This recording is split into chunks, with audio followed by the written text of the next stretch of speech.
అందమైన చర్మ సౌందర్యం మీ సొంతం. Second aqua radiance deep cleansing gel. చాలా మంది ప్రతి వారం కూడా అడుగుతుంది ఏంటి అంటే గరికపాటి గారిని ఒక్కసారి మాకు పరిచయం చేయండి మీ ఐ డ్రీమ్లో అని చెప్పని చాలా మంది అడగడం వల్ల సో మన గరికపాటి గారిని చాలా రోజు నుంచి విసిగించేశాను, క్షమించాలి. ఎందుకు ఎవరు అని చెప్పని విసిగించేశాను. ఈరోజు వారిద్దరు దంపతులు కూడా అన్నారు. ఎస్ కరెక్ట్ నిజంగా. సో క్షమించాలి, దయచేసి ఏమీ అనుకోవద్దు. సో వారిద్దరు దంపతులు కూడా ఈరోజు నాతో పాటు ఉన్నారు. మరి మహా సంవత్సరాధాని అయినటువంటి గరికపాటి గారు ఈరోజు మనతో పాటు ఉండడం మనం నిజంగా చాలా పుణ్యం చేసుకున్నాం అని చెప్పాలి. ముందుగా మీ ఇద్దరికి కూడా దిల్ సే వితంజలి కార్యక్రమానికి స్వాగతం చెప్తున్నానండి. నమస్కారం. మీరు ఏంటి ఎప్పుడు స్వతహాగా కాస్త సీరియస్గా కోపంగా ఉంటారేమో అని నా అనుమానం. ఎందుకు మీకు అనుమానం ఎందుకు వచ్చింది? మిమ్మల్ని చూసిన వెంటనే అయ్యి బాబా ఈయనేమిటి ఎంత సీరియస్గా ఉన్నారేమిటా అని అనిపించింది నాకు.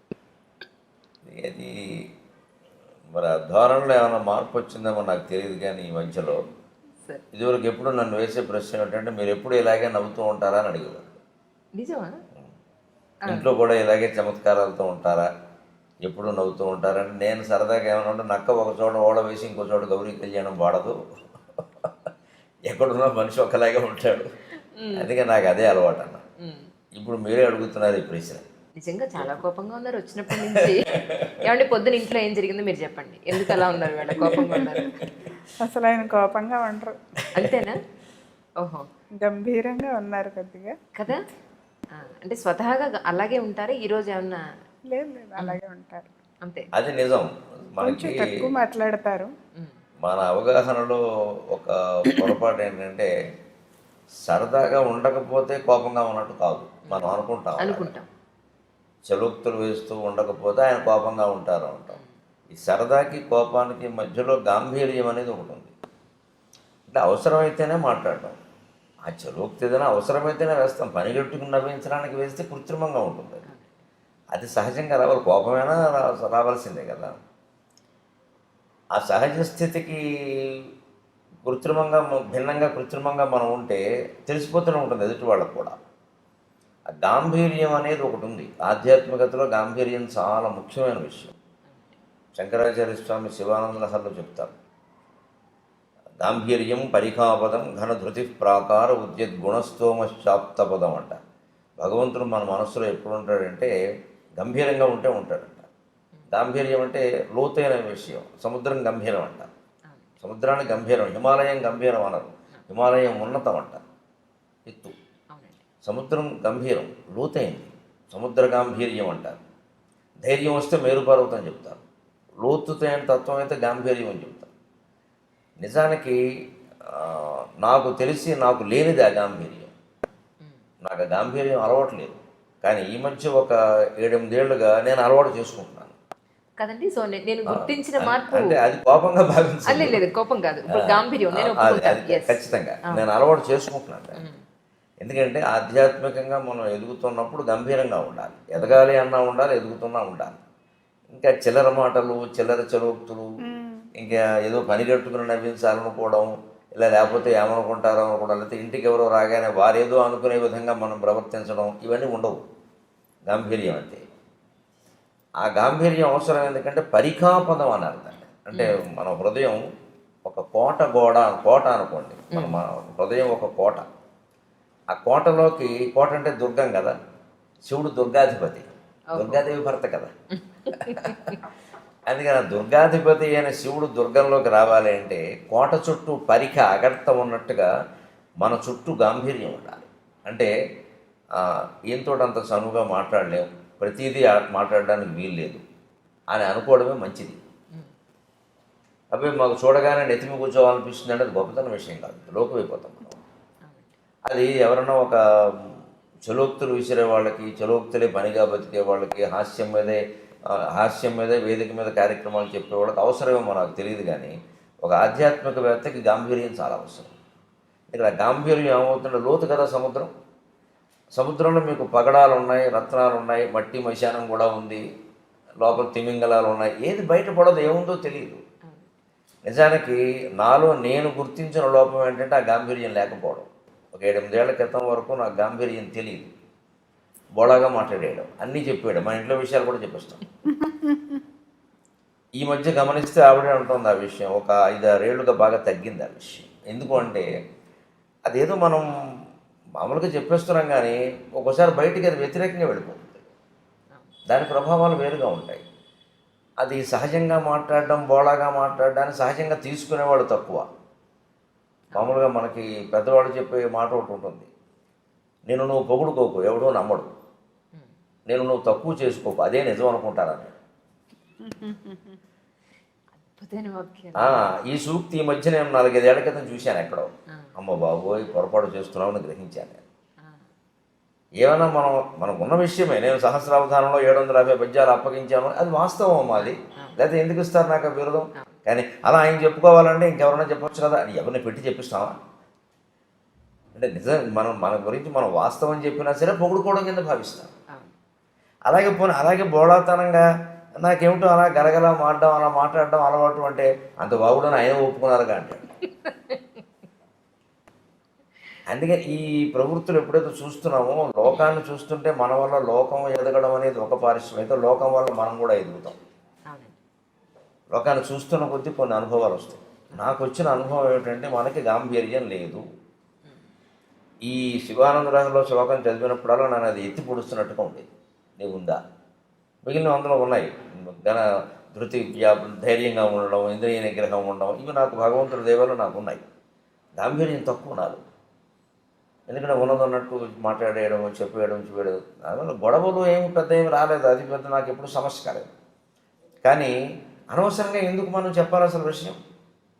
మన ఇంట్లోదే కావచ్చు, మనం ఎవరితో పొద్దున్న కాసేపు మాట్లాడాం, ఆ మాటలు మనకి ఇంకోటితో చెప్పాల్సిన పని ఏంటి అసలు? అది ఒకసారి వాళ్ళకి ఇబ్బంది కావచ్చు, మనకి ఇబ్బంది కావచ్చు. అందుకని గంభీరంగా ఉందాం. నేను ఒక 7-8 ఏళ్ళుగా ప్రయత్నం చేసి ఉంటున్నా, ఆ గాంభీర్యాన్ని మీరు చూసుకోండి. కరెక్ట్ చెప్పారండి.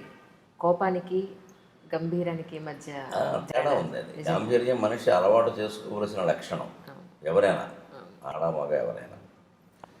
కోపం అనేది సరే ఎప్పుడైనా ఉండకూడదు. కోపం అనేది ఎప్పుడు మనకి పద్ధతిలో ఏం చెప్తాను, కోపం తెచ్చుకోవాలి. ఆయన చెప్పారు కాబట్టి అలవాటు చేసుకున్నానని నాకు అర్థమైంది. నేను అనుకుంటున్నాను ఈయన 3 పూట్ల జపం చేస్తారు, అర్ధగంట చొప్పున. అది చాలా లోతైన పుస్తకాలు చదువుతూ ఉంటారు, ఆ విశ్లేషణ చేస్తూ ఉంటారు. అది సహజంగా వచ్చింది అనుకున్నాను నేనే ఈ శ్లోకాన్ని చూసి ఇలా నేర్చుకున్నాను అని చెప్తున్నారు. ఇప్పుడు అర్థమైంది నాకు. సార్, జనరల్గా మీ డే ఎలా స్టార్ట్ అవుతుందండి? మంచి ప్రశ్న, ఎంతవరకు ఎక్కువ మంది అడిగిన ప్రశ్న. 5:30కి లేస్తాను, 5:20కి లేస్తాను. ఎందుకంటే 10:20కి పడుకుంటాను సరిగ్గా, 7 గంటల లెక్క. మధ్యాహ్నం గంట లెక్క, మధ్యాహ్నం 1:30, 2:30. అందులో సాధారణంగా తేడా ఉండదు, 10 నిమిషాలు అటు ఇటు ఉండొచ్చు కానీ తేడా ఉండదు అసలు. ఆ గంట సేపు మధ్యాహ్నం, రాత్రి 7 గంటలు, 10:20, 5:20. సరే 6:30 వరకు కాలకృత్యాలు, స్నానపానాలు సరిపోతే ఏమీ కాఫీ టీలు కానీ ఏమీ పుచ్చుకోవడం ఉండదు. 6:30కి టీవీలో వచ్చే నా కార్యక్రమం వీలైతే నేనే చూస్తాను ఇంట్లో ఉంటే. ఎందుకంటే మనం శ్రోతగా వినడం వేరు, చెప్పడం వేరు.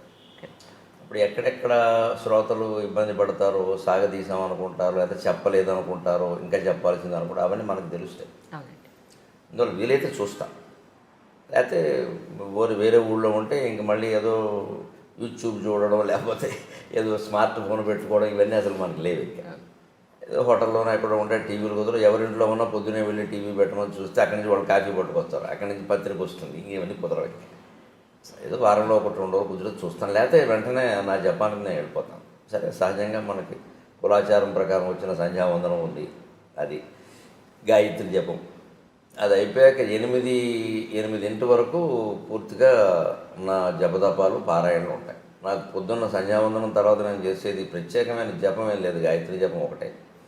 తర్వాత ఎక్కువ పారాయణ చేస్తాను. అంటే పారాయణ అంటే మళ్ళీ ఒకటే రోజు విష్ణు సహస్రం, రోజు లలిత సహస్రం ఇలా నియమంగా చదవడం కాదు, గ్రంథ పఠనం అనాలి దాన్ని, పారాయణ అనడానికి లేదు. గంటలో 6 పుస్తకాలు చదువుతాను. ఒకటి శివపరమైంది, ఒకటి విష్ణుపరమైంది, ఒకటి అమ్మవారి పరమైంది. మన హిందూ ధర్మంలో వీళ్ళు ప్రధాన దేవతలు, ఈ 3. ఇంకొకటి ప్రత్యేకం 10 నిమిషాలు శంకర సాహిత్యం, శంకరాచార్య సాహిత్యం. తెనాలి సాధన గ్రంథ మండలి వాడు 21 పుస్తకాలు వేశాను. భగవంతుడి దయ వల్ల ఆ 10 నిమిషాల సమయం పెట్టుకోవడం వల్ల నేను సుమారుగా హైదరాబాద్ వచ్చాక మొదలుపెట్టాను ఆ సాహిత్యాన్ని. 8 ఏళ్లలో 21 పుస్తకాలు పూర్తి చేశాను. ఒక్కొక్కటి 400 పేజీలు ఉంది పుస్తకం. అమ్మ బాబోయ్, ఒక్కొక్కటి 400 పేజీలు ఉంటుంది. రోజుకి 10 నిమిషాలు మాత్రమే కేటాయించి నేను 8 ఏళ్లలో 21 × 400 అన్ని పేజీలు పూర్తి చేశాను. Okay okay. అలాగే శంకర సాహిత్యం యోగ వాసిష్టం నాకు బాగా ఇష్టమైన గ్రంథం. నాకు పూర్తి నిశ్చింతైన జీవితాన్ని ప్రసాదించిన గ్రంథం. నిజంగా వాల్మీకి మహర్షికి, వశిష్ఠ మహర్షికి నేను రుణపడి ఉన్నాను. నిజంగా దాన్ని రచించింది వాల్మీకి, చెప్పింది వశిష్ఠుడు. అది నా మీద ప్రభావం చూపించినంతగా మరి ఏ గ్రంథం చూపించలేదు. నా జీవితం కూడా నా మీద అంత ప్రభావం చూపించలేదు. ఆ గ్రంథం అంత చూపించింది. దాని గురించి నేను చిన్నతనంలో విన్నది ఏమిటంటే, ఈ చదివిన వాడు పిచ్చాడు అయిపోతాడు, లేదా మహాజ్ఞాని అవుతాడు. అయితే మహాజ్ఞాని అవుతాడు, లేదా పిచ్చివాడు అయిపోతాడు. మా ఊళ్ళోనే అటువంటి పుస్తకం చదివి పిచ్చాడు అయిన వాడు మేము చూసాం. ఈయన ఎందుకు ఇలా పిచ్చాడు అయ్యాడని మా అమ్మని అడిగితే, ఫలానా గ్రంథం చదివి ఇలా అయ్యాడు అని చెప్పింది. ఏముంది అసలు ఆ గ్రంథంలో మీరు చదివాను? మొత్తం జగన్ మిథ్య అని ఉంటుంది. బ్రహ్మసత్యం జగన్ మిథ్య. శంకరాచార్య చెప్పిన సిద్ధాంతం వేదంలో ఉన్నదే. కానీ చాలా పచ్చికి నిజాలతో, మనం మొహం బద్దలైపోయే నిజాలతో చెప్తాడు. ఇది నువ్వు ఒప్పుకోకపోవచ్చు కానీ సత్యం అంటాడు. అంతే. అందరూ చదవచ్చు అంటారా? అందరూ చదవచ్చు, కానీ అంటే దానికి తగిన పరిపక్వత ఉండాలి. ఇప్పుడు ఆ పరిపక్వత లేకుండా చదివితే పిచ్చాళ్ళు అవుతారు. మా ఊళ్ళో నాయుడు అని ఒక ఆయన ఉండేవాడు. ఆయన ఇలా పాపం తిరుగుతూ ఏదో ఆయనలో పద్యాలు పాడుకుని మాటలు పాడుకునేవాడు. అతను అందరూ పిచ్చివాడు అనేవారు. మా అమ్మని ఏమిటమ్మా అతను అంటాడంటే, అతను 2 పుస్తకాలు చెప్తారా, యోగ వాసిష్ఠం అంటే అదొకటేను, సీతారామాంజనేయ సంవాదం అని ఒకటి ఉంది తెలుగులో. పరశురామ పంతులు లింగమూర్తి గురుమూర్తి గారు రచించాడు. అంటే సీతాదేవి హనుమంతుడు కలిసి రామతత్వం గురించి చర్చిస్తారు. సీత చెబుతూ ఉంటుంది, హనుమంతుడు వింటూ ఉంటాడు, ప్రశ్నిస్తూ ఉంటాడు. ఈ 2 చదవడం వల్లే వాడు ఎలా అయ్యాడని అంటున్నాడు రా అన్నారు. నాకు అప్పటి నుంచి ఆ 2 చదవాలని పడుతుంది. చదవలేదు ఇంకా మీరు అవి? 2 ఎప్పుడు 2 చదివాను, అయినా కాలేదు. అదేంటున్నాను మరి. అయ్యారో లేదా ఆవిడ చెప్పాలి. ఇప్పుడు నేను కాలేదని నాకు లేదండి, మీరు పిచ్చాడనంటే నేను చేయగలిగిందండి. ఆవిడ చెప్పిందే నిజం. మన గురించి మనం ఏమనుకుంటాం అన్నదానికంటే ఎదుటి వాళ్ళు ఏమనుకుంటారు. పోనీ ఎదుటి వాళ్ళు అంటే ఇప్పుడు మీ పోటుగాడు ఎప్పుడో పరిచయం అవుతారు. ఆవిడ ఇచ్చి కాపురం చేస్తుంది. లేదంటే నేను ఖాయంగా పిచ్చివాడని ఆవిడంటే మాట్లాడడానికి వెళ్ళలేదు నేను. అదే నిజం. కానీ కాలేదు. ఏమంటారమ్మా మీరు? సార్ మీ మీదే వదిలేరు. ఆవిడ ఏమంటుందో నాకు తెలియదు, కానీ నేను ఎలాంటప్పుడు జోక్ వేస్తాను సహజంగా. నన్ను పిచ్చాడని ఆవిడ అందనుకోండి, కాకపోతే నేను ఎందుకు చేసుకుంటాను అయిపోయా. కాబట్టి నన్ను చేసుకున్నారు, మంచివాడు అయితే నేను ఎందుకు చేసుకుంటాను, ఇంకేముంది, గొడవ లేదు. అంతే. అది ఆ ప్రభావం అలా ఉంటే నాకు అప్పటి నుంచి చదవాలని పట్టుదల. ఈ సీతారామాంజనేయ సంవాదం అనేది నేను అప్పుడే చదివా. 18 ఏళ్ళ వయసులోనే చదివా, తెప్పించుకుని చదివా. ఏం కాలేదు, కానీ గొప్ప సందిగ్ధావస్థలో పడింది మనసు. ఏదో అపూర్వమైన సత్యం ఉంది, మన స్థాయికి మనకు అర్థం కావట్లేదు జగత్తు గురించి. అదే మనం ఇంకా చదవాలి. ఈ అండంలో ఏమైందంటే, మనస్సు హేతుబద్ధత లేనిది మనం అంగీకరించొద్దు అనే నియమానికి వచ్చేసింది, ఆ ఆలోచనకు వచ్చేసింది. అందుకే 18 ఏళ్ల ప్రాయంలో నేను నాస్తిక్ గ్రంథాలు, కమ్యూనిస్ట్ గ్రంథాలు కూడా చదివాను. క్యాపిటల్ చదివాను, రంగనాయకం గారి పుస్తకాలు చదివాను, శ్రీశ్రీ రచనలు చదివాను, చలం పుస్తకాలు చదివాను, విస్తృతంగా చదివాను. ఇంకా చదవడం అంటే అప్పటికి ఇప్పటికీ ఒకటే అలవాటు, పట్టుకోవడం. ఇంకా అయితే అప్పటికి ఇప్పటి తేడా ఏంటంటే, అప్పుడు ఒక పుస్తకం పట్టుకుంటే అదే చదువుతూ ఉండేవాడిని. ఇప్పుడు అలా కాకుండా నా మనస్సు నేను నిగ్రహించుకుని ఏ పుస్తకం అరగంట మించి చదవను. నా ప్రణాళిక నాకు అక్కడ మనసు ఆపుకుని, అది ఎంత రసవత్తరంగా ఉన్నా సరే అక్కడ ఆపు, లేదా ఎంత విసుగొస్తున్నా సరే అది చదవాలి అనుకుంటే చదవాల్సిందే, విసుగొచ్చినా సరే. అది ఎంత రసవత్తరంగా ఉన్నా ఆపేయాలంటే ఆపేయాల్సిందే. మన మనసు మీద మనకు నియంత్రణ లేకపోతే ప్రపంచంలో ఏం చేయాలి? వీళ్ళ ప్రపంచంలో అనేక సంక్షోభాలకు అదే కారణం. వ్యక్తి జీవితం పాడవడానికైనా, మొత్తం ప్రపంచ యుద్ధాలకైనా మనస్సు మీద నియంత్రణ లేకపోవడమే కారణం. ఆ నియంత్రణ నాకు శివానంద లహరి చదివాక కలిగింది. అందుకే నాకు శివానంద లహరి చాలా నా జీవితాన్ని మొత్తం ఇలా మార్చేసిందని చెప్పచ్చు. అలాగా ఉండడం వల్ల ఆ యోగ వాసిష్టం తర్వాత నేను పూనికి దాన్ని సంపాదించాలని చూస్తుంటే విచిత్రంగా ఎక్కడో దొరకలేదు నాకు అది. ఎందుకంటే ఎప్పుడో 100 ఏళ్ల క్రితం వెన్నెలకంటి సుందరరామ శర్మ గారిని ఒక ఆయన తెలుగు వచనంలో రాశారు దాన్ని. ఆ మూలం ఎక్కడో ఉందేమో, ఎక్కడో దొరకలేదు నాకు. సరే, తర్వాత ఉద్యోగాలు, మారడాలు, ఏవో ఇవన్నీ వ్యవహారాలు అంత శ్రద్ధ చేయలేకపోయాను. తర్వాత మళ్ళీ చదవాలనే తృష్ణ కలిగాక చాలా విచిత్రంగా ఏదో ఉయ్యాల్లో పిల్లాన్ని పట్టుకుని ఊరంతా తిరిగామన్నట్టుగా మా ఇంట్లో మా నాన్నగారు ఇచ్చిన 30 పుస్తకాల్లో అది ఉంది. ఆ పుస్తకాలు ఏవో తాటాకు పుస్తకాలు ఎక్కువ ఆయన ఇచ్చినవి, తాటాకు పుస్తకాలు. మరి మనం ఏం చదువుతాం, ఎవరికో ఇద్దాం లేనట్టుగా ఉండి ఒకటి, తర్వాత అశ్రద్ధ వల్ల కొంత ఏదైనా ఆప్ చేసాం. సరే ఆయన వేద మా నాన్నగారు వేద పండితుడు, అవధాని, వేదంలో అవధాని అంటారు. వేద సంబంధమైన పుస్తకాలు మనకి ఎందుకు వచ్చి మనం ఏమైనా చదవలేదు, ఏదో తప్పు స్వరంతో చదివితే లేనిపోని ఇబ్బందులని అలాంటి పెట్టారు. అనుకోకుండా ఉన్న ఆ పుస్తకాల్లో ఇంచుమించు ఒడిలిపోతూ పుస్తకం పేజీ ముట్టుకుంటే చినిగిపోయేలా ఈ పుస్తకం దొరికింది. యోగ వాసిష్టము, ఇలా వెన్నెలకంటి సుందరరామ శర్మ అనువాదము. ఇదేమిటి ఇక్కడ పెట్టుకున్నాం మనం దీన్ని అని వెంటనే నేను అప్పుడు చదవడం మొదలుపెట్టాను. అప్పటికి 47 వయసు వచ్చేసింది. ఈ సీతారామాంజన సంవాదం ముందే చదివాను, కానీ ఇది చదివాను. అప్పుడు మొత్తం ప్రపంచం ఎలాగా విడిపోయింది అంతే. నాకు ఒక ప్రయోగశాలలో ఓ పుష్పాన్నో వస్తువునో అడ్డుకోత నిలువుకోత గీసేసి బకాలుగా విడదీసి పరిశోధన చేసి ఇదండి దీని విషయం అని బయట పెట్టేస్తాడు శాస్త్రవేత్త. నాకు జగత్తుకు సంబంధించిన విషయం అంతా బయట పడిపోయింది అంతే. ఇది నథింగ్, దీని గురించి మనం ఆలోచించాల్సింది లేదు. ఏదో నిర్ణయించబడిందో అది నడుస్తుంది, నడవని మనం చేయాల్సింది ఏదో చేద్దాం.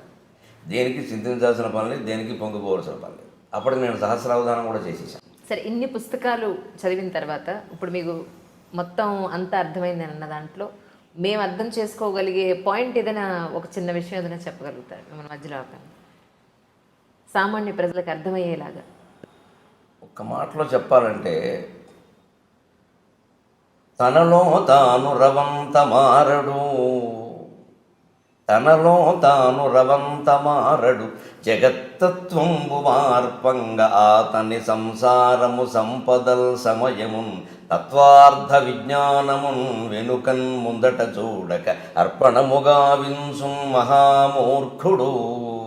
తనలో తాను రవంత మారడు, జగత్తత్వంబు మార్పంగ ఆతని సంతానము సంపదల్ సమయమున్ తత్వార్థ విజ్ఞానమున్ వెనుకన్ ముందట చూడగర్పణముగా వింసున్ మహామూర్ఖుడు. ఇతనికిన్ లోనికి చూచు శక్తి నిడుమా తన్మూలమా దైవమా. ఇది నేను గ్రహించిన సారాంశం. ఎవరైనా గ్రహించవచ్చు. మనలో చాలామంది ఎక్కడ పొరపాటు పడతాం, వ్యక్తిగత జీవితం సామాజిక జీవితం అని రెండు ఉంటాయని నేను అనుకోను. వ్యక్తిగత జీవిత ప్రభావం సామాజిక జీవితం మీద ఉంటుంది, సామాజిక జీవిత ప్రభావం వ్యక్తిగత జీవితం మీద ఉంటుంది.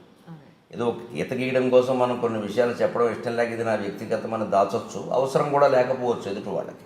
కానీ నిజానికి దాని ప్రభావం మాత్రం మన సామాజిక జీవితం మీద కూడా ఉంటుంది ఖచ్చితంగా. అలా అంత ఖచ్చితంగా విడదీయాల్సిన పనే లేదు. ఆ వ్యక్తి చేస్తున్న పొరపాటైనా ప్రపంచం చేస్తున్న పొరపాటైనా ఏమిటంటే ఎవరికి వాళ్ళు పరిశీలించుకోవడం లేదు. తనలో తాను మారడు. ముందు నా బాధ్యత నేను చేస్తున్నాను, జీతం తీసుకుంటున్నాను కదా, నాకు లంచం తీసుకునే పని ఏమిటి అసలు, ఎందుకు తీసుకోవాలి నేను? ఈ జీతం నాకు సరిపోతుంది. ఇవాళ ఉద్యోగాల్లో, ప్రభుత్వ ఉద్యోగాల్లో జీతాలు ఎవరికి తక్కువే లేవు. ఉపాధ్యాయులకు కూడా ఇప్పుడు కొత్తగా చేరిన ఒప్పందం ఉపాధ్యాయుడు కూడా 10,000 వస్తుంది. కానీ అలా తీసుకోకపోతే చేతకాని వాడు అంటున్నారు కదా సార్. అలా తీసుకోకపోతే వీడి చేతకాని వాడు ఈ ప్రపంచంలో బతకలేడు. అక్కడే ఆలోచించాల్సింది ఏంటంటే వాడెవడో అన్నది మనకి సర్టిఫికెట్ అమ్మా అంటున్నారు కదా మీరు. ఎవరు అంటున్నారు? మన పక్క వాళ్ళు, మన పై వాళ్ళు. వారు మనకు సర్టిఫికెట్ ఇస్తారా చేత కాదని, చేతనవనని? వాడెవరు అసలు? వారి స్థాయి ఏంటి? మనం దానికి ఎందుకు వంగిపోవాలి? ఇలా మాట్లాడడంలో మీరు మరోలా అనుకోకపోతే ఒక నాటకం ఏంటంటే ఈయనకి తీసుకోవాలి నుండి అలా సమర్థించుకుంటున్నాడు.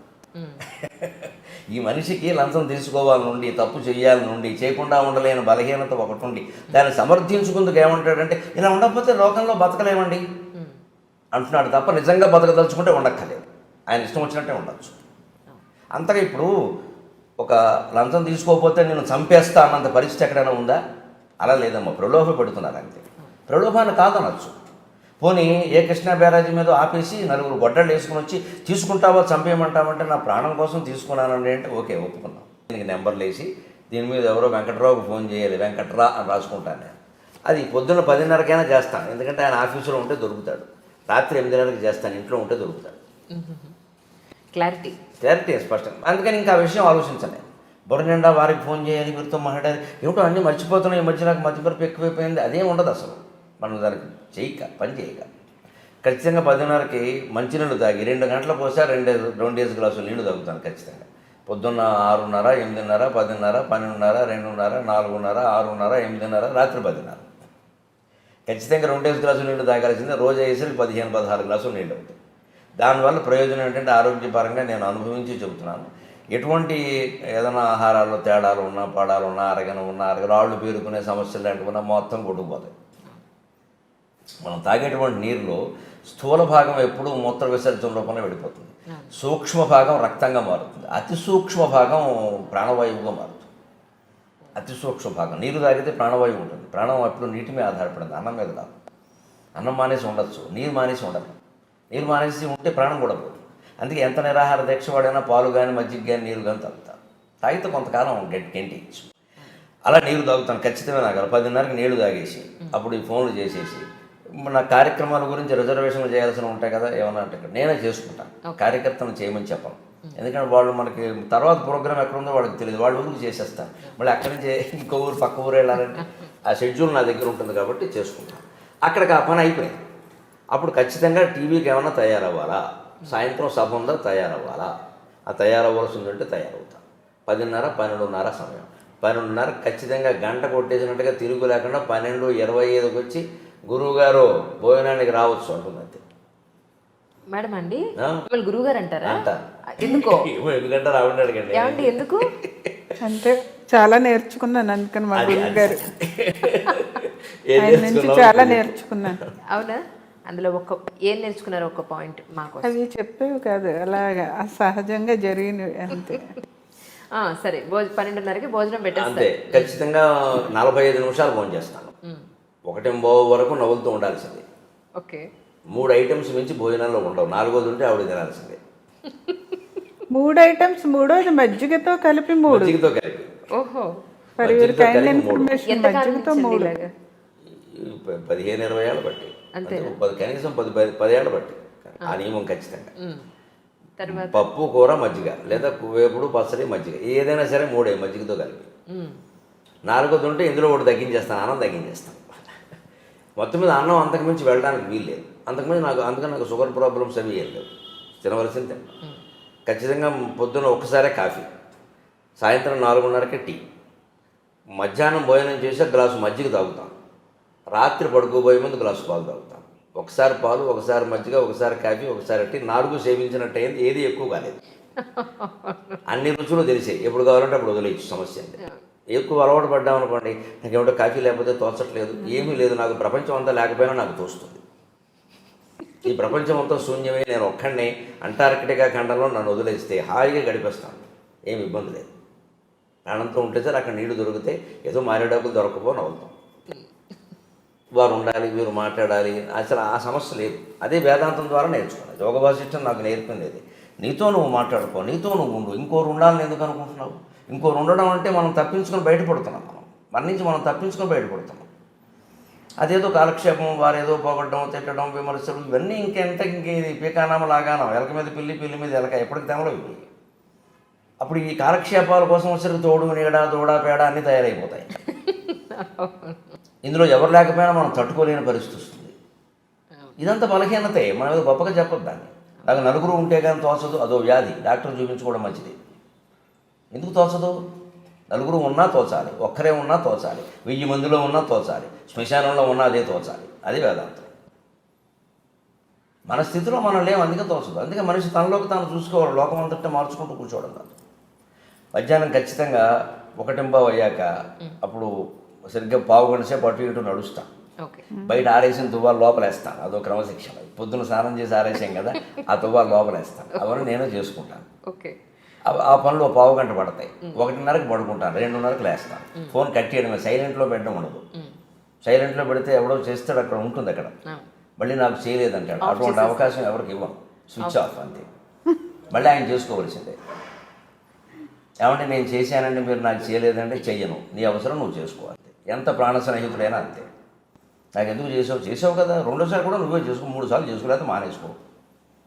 అంతేగాని ఏమనుకుంటాడు అనుకోని బ్రహ్మసత్యం జగన్ మిథ్య, నాకు అర్థమైంది అనుకుంటే మరీ మంచిది. ఇంకా ఆయన ఫోన్ చేయక్కర్లేదు, ఓ నెంబర్ తీసేయచ్చు. ఇది ఎవరి మీద కోపం కాదు, వ్యతిరేకత కాదు. పూర్తిగా జగత్తత్వం తెలుసున్న మనిషి ఇలాగే ఉంటాడు. నాకు తెలిసి నేను ఋషుల చరిత్రలు చదివాను. ఋషులందరూ ఇలాగే ఉన్నారు. అది మనం అలవాటు చేసుకోవాలి, అంతేగాని వారేదో అనుకుంటారు వీరేదో అనుకోనేయండి. కానీ మంచి వాళ్ళు ఇలా అనుకుంటే పర్వాలేదు, ఇదే స్థానంలో చెడువాళ్ళు కూడా ఇలా చెడు పనులు చేసేవాళ్ళు కూడా ఇలాగే అనుకుంటే, ఇలాగే అంటే నేను చేసిందే కరెక్టు అది నిజానికి వాడు చెడ్డ పనులు చేసేవాడు అయితేనేమో లోకాన్ని గురించిన భయం ఎప్పుడూ వాడి మనస్సును పీడిస్తూనే ఉంటుంది. వాడు అనుకోలేడు, ముండిగా మూర్ఖంగా కాసేపు అనుకోవచ్చు, కానీ లోపల వాడిని ప్రశ్నిస్తుంది. ఎందుకంటే అందరికీ లోపల ఉన్నది భగవంతుడే. ఈశ్వర సర్వభూతానాం హృదయసే అర్జున తిష్టతి. ఒక మూర్ఖుడు, ఒక దుర్మార్గుడు 10 మర్డర్లు చేసిన వాడు హృదయంలో ఎవడున్నాడో పరమభక్తుడు హృదయంలో కూడా వాడే ఉన్నాడు. ఆ తత్వంలో తేడా ఏం లేదు. ఉపాధి భేదం, పైన ఉండే శరీరం భేదం, మనస్సు భేదం తప్పితే అసలు తత్వంలో తేడా లేదు. అందుకని అసలు తత్వం అంతఃకరణ ద్వారా వాడిని కొట్టేస్తూ ఉండేది ఎప్పటికప్పుడు. నువ్వేం చేస్తున్నావు. అందుకని చెడ్డవాడు ఇలా ఉండలేడు. ఎవడేమనుకుంటే నాకని కొన్నాళ్ళు ఉంటాడు, తర్వాతైనా వాడి కాల్చేస్తూ ఉంటుంది లోపల. అదే పాపం పీడించడం అంటే అదే, ఖచ్చితంగా కాల్చేస్తూ ఉంటుంది. వాడు ఎప్పుడైనా ఈ జన్మ కాదు వచ్చే జన్మకైనా మారాలి, తప్పదు. అది వాడి బాధ్యత. అది మనం దాని గురించి అంత బాధపడక్క. అయిపోయిందంటే 2:30కి లేస్తాను సరిగ్గా, లేవగానే స్వచ్ఛ భారత్ చేస్తాను. ఇది మోడీ గారి స్ఫూర్తి. అంటే అంతకుముందు కూడా నాకు కొంచెం ఉంది, కానీ మోడీ గారి స్ఫూర్తి వల్ల ఖచ్చితంగా మన ఇంట్లో మనం చెయ్యాలి అని పెట్టుకుని 2 పూట్ల చేస్తాను. 2 పావు గంటలు, మధ్యాహ్నం 2:30కి, 2:45 వరకు. ఏం చేస్తారు? గూళ్ళన్నీ దొరుకుతాను. ఇప్పుడు లైబ్రరీ అంతా తనే దులుపుకుంటారు. గ్రంథాలయం గుడ్డ పెట్టి తుడుచుకుని, చీపురు పెట్టి ఏమన్నా బూజులుంటే తీసేసుకుని. నిజంగా మిమ్మల్ని మొట్టమొదటిసారి చూస్తున్నాను ఈవేళ. అంటే యూట్యూబ్లో ఇంటర్వ్యూల్లో చాలా ఏళ్ళ నుంచి మిమ్మల్ని చూస్తున్నాను, మీ ప్రవచనాలు వింటాను. ఎందుకంటే మరీ మూర్ఖంగా మాట్లాడరు మీరు. చాలా ఇప్పటి ప్రజానికానికి ఇప్పుడున్న కాలమాన పరిస్థితులకు అనుగుణంగా ఎవరు ఏది చేస్తే మంచిదని మీరు చెప్తుంటారు. పొద్దున్న లేస్తే భక్తి, పొద్దున్నే వచ్చే పాటలు అయిపోగానే నెక్స్ట్ మీది పెట్టి వింటూ ఇంట్లో పనులని చేసుకుంటూ ఉంటే అనుకున్నాను, ఈయన ఇంట్లో బాగా స్ట్రిక్ట్గా ఉంటారేమో, లేదా భార్యని మాట్లాడద్దు చెప్పిన పని చేయి అని ఎలా ఉంటారేమో. అది ఆ ధోరణి. మీ అభిప్రాయం నిజమే, లోకం అలా ఆలోచిస్తుంది సార్. అంటే మనకి రెండే తెలుసమ్మా. మంచివాడు అన్నవాడిని మీరు ఎవరైనా గమనించండి, కామెంట్స్ ఎలా ఉంటారో. ఎప్పుడూ మంచివాడే అనుకుంటారు. వాడు లోపల చాలా వంకర పనులు చేస్తాడు, బయటికి తెలియదు. అది బయటికే లోపల పంచి కనపడతాడు. పెళ్ళాన్ని ఏడిపించుకు తినేస్తాడు ఆ సన్నాసి. ఆ విషయం బయట పండేవాడు. బయట మాత్రం మహిళాభ్యుదయవాదిలో మాట్లాడేస్తాడు. అది నమ్మేస్తారు లోకం. ఆవిడ పాపం బయటకు వచ్చి చెప్పలేదు ఆ విషయం. ఎందుకంటే ఈయన సెలబ్రిటీ, ఆవిడ బ్రిటానియా బిస్కెట్. ఆవిడ దగ్గర మైకెట్టాలి కదా, అవకాశం కూడా ఉండాలి. ఒకళ్ళు చెప్పింది అనుకో బతకనేడు కదా. అలాగే ఉంటారేమో అని అనుకున్నాను. అలాగే కొంచెం గంభీరంగా ఉండేవాళ్ళని చూసి మనం కోపంగా ఉంటారు అనుకుంటాం. ఖచ్చితంగా ఉండడం వేరు, కఠినంగా ఉండడం వేరు. నేను ఖచ్చితంగా ఉంటాను, కఠినంగా ఉండను. అసలు కాఠిన్యం అనేది నా స్వభావంలోనూ లేదు. చాలా మెత్తటి మనిషి లోపల, కానీ ఖచ్చితంగా ఉంటాను. ఈ సమయానికి ఇది అన్నప్పుడు ఎప్పుడైనా ఈ పూట ఏముందో 1/2 గంట ముందు తినచ్చు కదా అంటే, ఆ మాత్రం తినకపోతే ఏమైంది అని ఖచ్చితంగా అంటాను. అంటే అది కఠినమే కదా అవుతుంది. అది ఆవిడ అలవాటు పడిన దానిపైకి అది మంచిదని వాళ్ళకి తెలుస్తుంది కదా. 2:30కి లేచి గూళ్ళు దొరుకుతాను. మొమెంటోలమ్మ, మరి మీరు అందరూ ఇచ్చినవి ఏం చేసుకోవాలి? హైదరాబాద్లో అపార్ట్మెంట్ అంటే నేను కొనుక్కున్నా, మొమెంటోలకి 2 లక్షలు అయింది. అది ఎవరిస్తారు? కబోర్డులు నీట్గా క్లీన్ చేసి పెడతాను. నేను శుభ్రంగా నిచ్చెన వేసుకుని పైకి ఎక్కి దులిపి, అది నెలకోసారి లెక్కాలి. ఒక గూడు దులిపామంటే మళ్ళీ నెలకు దొరకాలి. ఒక కాగితం రాసుకుని పెట్టుకుంటారు, తుడిచిన తేదీ. ఇవాళ దులిపేరనుకో, ఇవాళ తేదీ వేస్తారు. ఆ గూళ్ళో తుడిచిన తేదీ అని ఎర్రసెరతో రాసి ఆ తేదీ నీలం ఇంకుతో రాస్తాను, అక్కడ పెడతాను గూళ్ళో. మళ్ళీ ఒకసారి ఎప్పుడైనా అసలు ఈ మధ్య తుడిచినట్లేదు అనిపిస్తే ఆ తేదీ చూస్తే బాబాయ్ నెల దాటిపోయి చూడవాలి అని వెంటనే చేస్తాను. గుర్తు కోసం అది. ప్రకటన స్వచ్ఛ భారత్. అప్పుడు సరిగ్గా 2:45 అయ్యాక ఉత్తరాలు అవి రాస్తాం. ఖచ్చితంగా ఎప్పటికీ ఉత్తరాలు రాస్తాను. నాకు ఉత్తరం రాసిన ప్రతి ఒక్కరికి నేను సమాధానం ఇస్తాను. మరి ఇంక ఊరికే నేను క్షేమం మీరు క్షేమం అంటే నేను చెప్పాల్సిందే లేదు. కానీ అలాంటివి ఇప్పుడేం లేవు. ఏవో సందేహాలు అడుగుతారు, లేకపోతే ఏదో ఖచ్చితంగా రాస్తాను. పోస్ట్ కార్డులు అయితే సుమారుగా 99% పోస్ట్ కార్డులే రాస్తాను. అంతేకాదు 3 మంది కవులు పుస్తకాలు పంపిస్తాను, రచయితలు పుస్తకాలు పంపిస్తాను. వాటికి ఖచ్చితంగా నేను చదివి అభిప్రాయం రాస్తాను. ఆలస్యం అవ్వచ్చు, 15 రోజులు కావచ్చు, నెల పట్టదు. అక్కడ ఒక పద్ధతిగా ఉంటాయి. 2:45 నుంచి 3:30 వరకు ఆ పని చేస్తాను, 45 నిమిషాలు. ముందు ఉత్తరాలు రాయడం, తర్వాత పుస్తకాలకు అభిప్రాయాలు రాయడం, తర్వాత ఇంకో పని ఏంటంటే నాకు ఉపయోగపడేది, లోకానికి ఉపయోగపడేది చెబుతున్నాను. ఏ పుస్తకం చదివినా సరే నేను చదివేటప్పుడే పెన్ను దగ్గర ఉంటుంది. పెన్ను దగ్గర లేకుండా నేను చదవను. ఖచ్చితంగా ఆ పుస్తకంలో ఎంతవరకు చదివామో తెలియడానికి ఒక కాగితం పెట్టుకుంటాను, ఎంతవరకు అని రాసి, అతి ముఖ్యం అని రాసి ఇంకో కాగితం పెట్టుకుంటాను. ఈ చదువుతున్నప్పుడు ముఖ్యమైన శ్లోకాలు, పద్యాలు, విషయాలు ఏమైనా వస్తే వాటిని ఆ పుస్తకానికి వెనకాల తెల్లకాగితం ఒకటైనా ఉంటుంది కదా కనీసం, అతి ముఖ్యం అని రాసి ఆ పేజీ నెంబర్ అక్కడ వేసి అందులో ఏముంది, దాంపత్యం గురించి ఉందా, 17వ పేజీ దాంపా అని, దాంపా అంటే దాంపత్యమే అనేది సంక్షిప్తం. రోజు మళ్ళీ మర్నాడు అరగంటకో గంటకో ఈ పుస్తకం చదువుతాం కదా అదే సమయానికి, అప్పుడు ఈ ముందు రాసుకున్న అతి ముఖ్యమైన విషయాలు 4 చదివి అప్పుడు ఈ పుస్తకం మళ్ళీ చదువుతాం. అప్పుడు అతి ముఖ్యమైన మనసులో అలా ఆవృత అవుతుంటే గుర్తుండగా ఏమవుతాయేమో ధారణ రహస్యం ఇది. ఇదేదో అకస్మాత్తుగా వస్తుంది అంటే నమస్కారం, నేనేం చెప్పను. మీకు ఉందండి, మీకు సహజం అండి, మీకు పూర్వజన్మ సుకృతం అండి, వారికి 3 నమస్కారాలు. మనం ఏం చేయలేం. కృషి చేస్తే వస్తుంది, మొద్దు కూడా వస్తుంది, కృషి చేయాలి. చెయ్యరు, ఏదో చెప్పేస్తారు అంతే. మొత్తం 1000 పద్యాలు అప్పగించినా 1,00,000 పద్యాలు అప్పగించినా నేను ఇలాగే అప్పగించాను. ఒక సాధన చేశాను దానికి. దైవానుగ్రహం లేకుండా ఏదీ సాధ్యం కాదమ్మా. అసలు ఆ స్ఫురణే దైవానుగ్రహం. మనం వినియోగించుకుంటున్న శక్తి అంతా దైవానుగ్రహం. అంచేత మనం ధారణ కాదు, ఊపిరి పీల్చినా దైవానుగ్రహంతోనే జరుగుతుంది. దానికి వ్యతిరేకం కాదు. పురుష ప్రయత్నం ఎప్పుడు దైవానుగ్రహానికి వ్యతిరేకం కాదు. దైవానుగ్రహం సంపూర్ణంగా ఉంది, మనం దాన్ని వినియోగించుకోవాలి. ఈ కృషి ద్వారా వినియోగించుకోవాలి. అప్పుడు ఈ ఉత్తరాలు రాయడం, పుస్తకాలకు అభిప్రాయాలు కూడా అయిపోతే ఇంకా సమయం ఉంటే ఈ అతి ముఖ్యమైనవి వేరే ఓ డైరీలో ఎక్కిస్తాను. అలా ఎక్కించినవి ఇప్పుడు నా దగ్గర 6 డైరీలు ఉన్నాయి. ఆ ఎక్కించిన విషయాలు ఒక 2,000 పైగా ఉన్నాయి. పద్యాలు, శ్లోకాలు, సూక్తులు, సామెతలు, లేదా లోకజ్ఞాన విషయాలు, నాకు తెలియని విషయం ఏదైనా సరే. ఇటీవల ఏదో రేపు 14వ తారీఖు చంద్రయాన్ గురించి ఏదో జరుగుతుంది కదా, మన వాళ్ళు పంపిస్తారు. చంద్రుడి గురించిన విశేషాలన్నీ ఈనాడు దినపత్రికలో వస్తున్నాయి. నేను అవి నోట్ చేసుకుంటున్నాను, కొన్ని ముఖ్యమైన విషయాలు నా డైరీలో. నాకు తెలియదు, అది తెలియని రాసుకుని మనం తెలుసుకుని చెప్తే ఇంకా బాగుంటుంది కదా ప్రసంగం పక్కనట్టండి. నాకు ముందు జ్ఞానం ఖచ్చితంగా రాసుకుంటాను. పేపర్ కత్తిరించి పెట్టుకుంటాను అవసరమైతే. ఆ పని చేస్తాను 3:30 వరకు. 3:30 నుంచి 4:30 వరకు తెలుగు సాహిత్యం చదువుతాను. 4:30 ఖచ్చితంగా టీతో పాటు ఏమైనా ఆవిడకి దయ ఉంటే పంటి కింద కరకర కాస్త ఏదో శనగలో, పెసలో, వేరుశెనగ గింజలో ఏవో ఒకటి వేయించి అక్కడ పెడుతుంది. తినండి గురువు గారు, కష్టపడ్డారు. ఆవిడ కూడా కూర్చుంటుంది అక్కడ. అప్పుడు కాసేపు ఆ టీ తాగుతూ ఇవి తింటూ అరగంట ఖచ్చితంగా కబుర్లు చెప్పుకుంటాం. బయట ఎక్కువ మాట్లాడుతున్నాను కాబట్టి ఇంట్లో నేను మాట్లాడను. అప్పుడు చెప్తూ ఉంటుంది, వింటూ ఉంటాను, అవసరమైతే మాట్లాడతాను దానికి. ఇప్పుడు ఎవరో వస్తే నేను మాట్లాడడం ఎలాగో తప్పదమ్మా. సభలో తప్పదు, టీవీలో తప్పదు, ఇంట్లో కూడా ఎందుకు. ఆవిడకి చిన్నప్పటి నుంచి జరిగినవన్నీ చెప్పడం సరదా, నాకు వినడం సరదా. వింటూ ఉంటాను,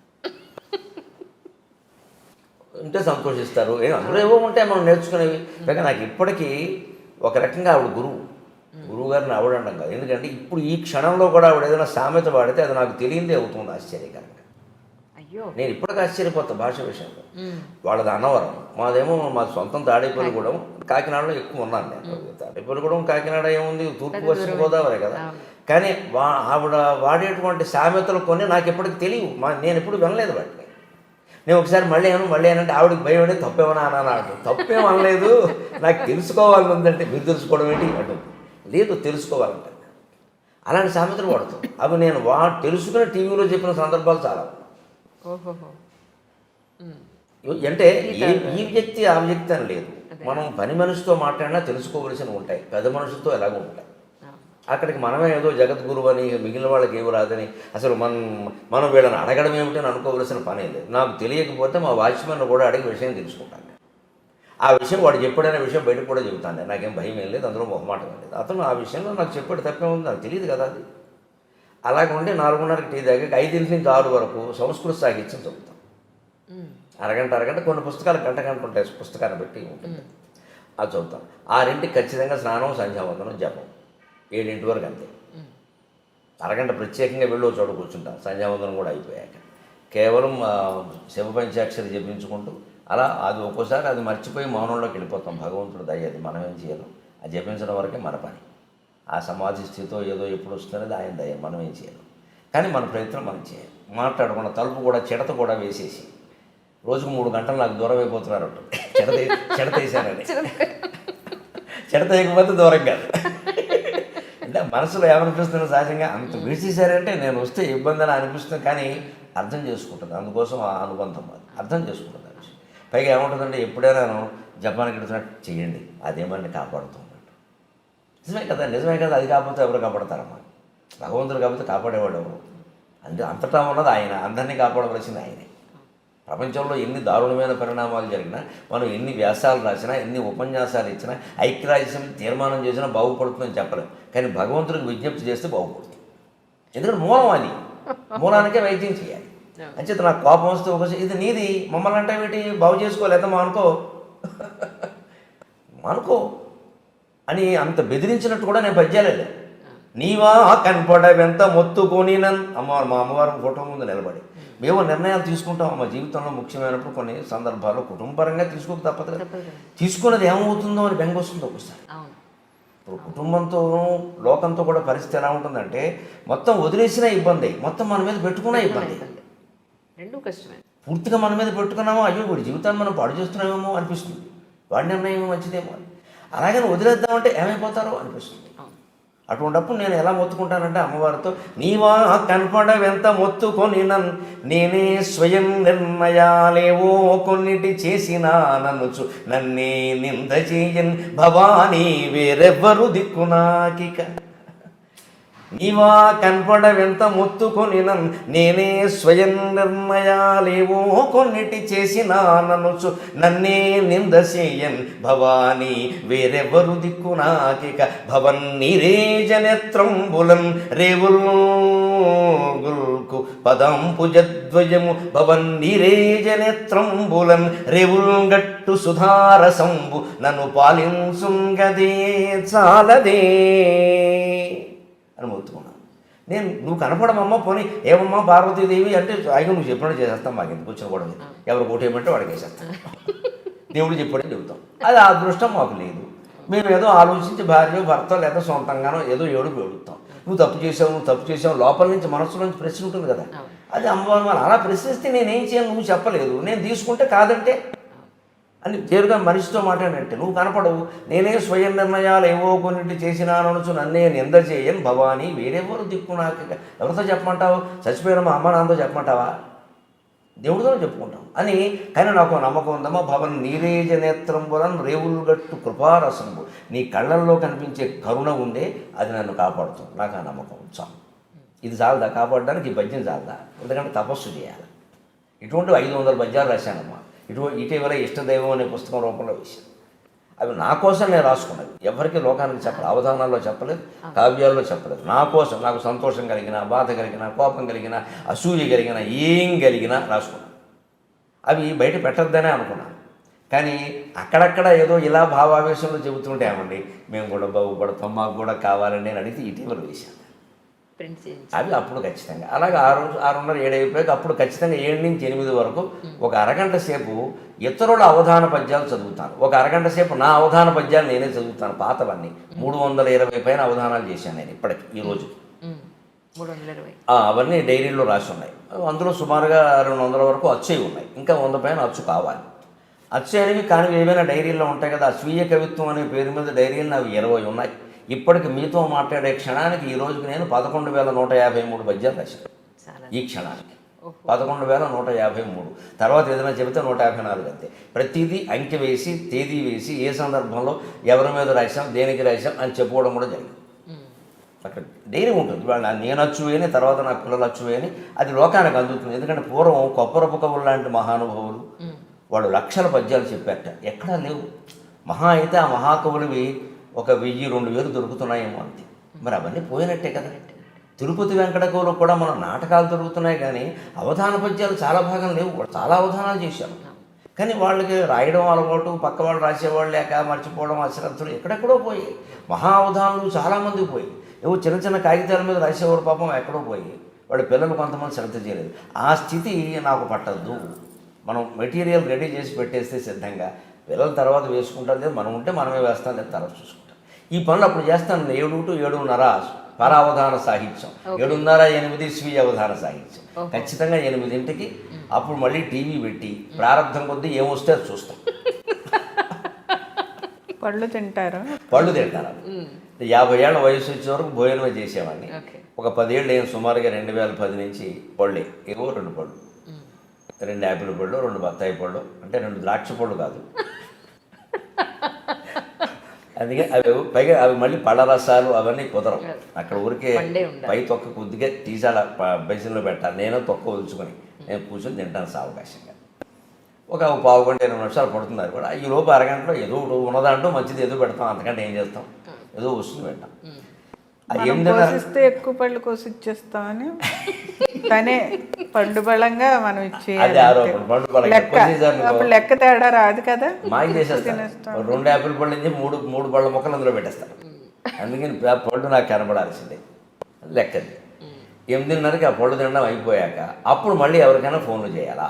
ఓకే. అలాగే ఈ కాగితం మీద రాసుకున్న పనులు కొన్ని ఉంటాయి. ఏదైనా రాయాలనో, పద్యం రాయాలనో, ఎక్కడైనా చెప్పిన పద్యాలు డైరీలో రాయడం, అతి ముఖ్యమైన విషయాలు పుస్తకంలో రాయడం, ఇలాంటి పనులు ఏమైనా ఉంటే బాకీ పనులు అని పెట్టుకుంటాను. నేను 8:30 నుంచి 9 వరకు ఆ పని చేస్తాను. 9ంటికి ఖచ్చితంగా ఆధ్యాత్మిక గ్రంథం చదువుతాను. వివేకానందుని complete works of Vivekananda original, ఆయన ఇంగ్లీషులో అద్వైతాశ్రమం కలకత్తా వాళ్ళు వేసింది 8 సంపుటాలు చదివాను.